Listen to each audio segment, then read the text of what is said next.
তো আমি আশা করছি তোমরা আমার কথাগুলোকে খুব মনোযোগ সহকারে শুনবে। আমরা ধরো কোথাও বেড়াতে তো আমাদের যেতে হয়। আমরা যেহেতু মানুষ, পৃথিবীর শ্রেষ্ঠ সৃষ্টি, সেই শ্রেষ্ঠ সৃষ্টিকে সামাজিক মানুষ হতে হয়। এ বাড়ি ও বাড়ি যেতে হয়, পাশের বাসায় যেতে হয়, চাচা মামার কাছে যেতে হয়, আত্মীয় স্বজনের বাসায় যেতে হয়, পড়শির বাসায় যেতে হয়।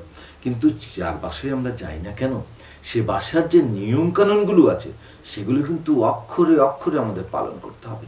আমরা যদি দেখি যে সে বাসার বাইরে কিছু স্যান্ডেল জুতা আছে, আমরা আমাদের স্যান্ডেল বা জুতাটাও কিন্তু সেখানে খুলে রেখে তারপর ভিতরে যাব।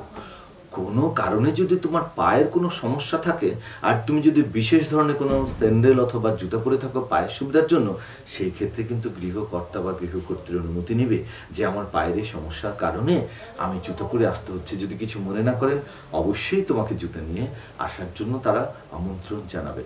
আমরা কখনো কখনো আমাদের প্রতিবেশী স্বজনদের বা আত্মীয়দের খুব আপন নিজে নিজে মনে করে সোজা বেডরুমে চলে যাচ্ছি, ড্রয়িং রুমে চলে যাচ্ছি, বা ওদের কিচেনে চলে যাচ্ছি, ভাই আজকে কি রান্না করলেন আপনি, এটা বলে তাদের যে পাতিল আছে, পাতিলের রান্নার যে ঢাকনা আছে সেটা তুলে নিচ্ছি।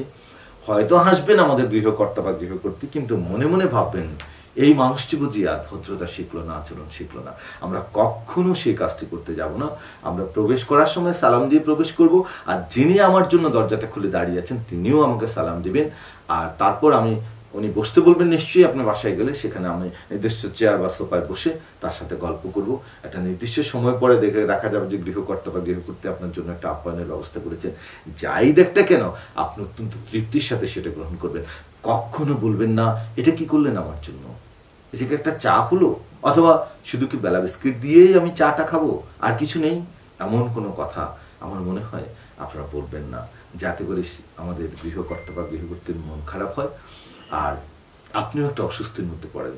এমন আচরণ করা ঠিক হবে কিনা আমি জানি না। এই প্রশ্নটা আপনার কাছেই করে গেলাম। আজ এ পর্যন্তই।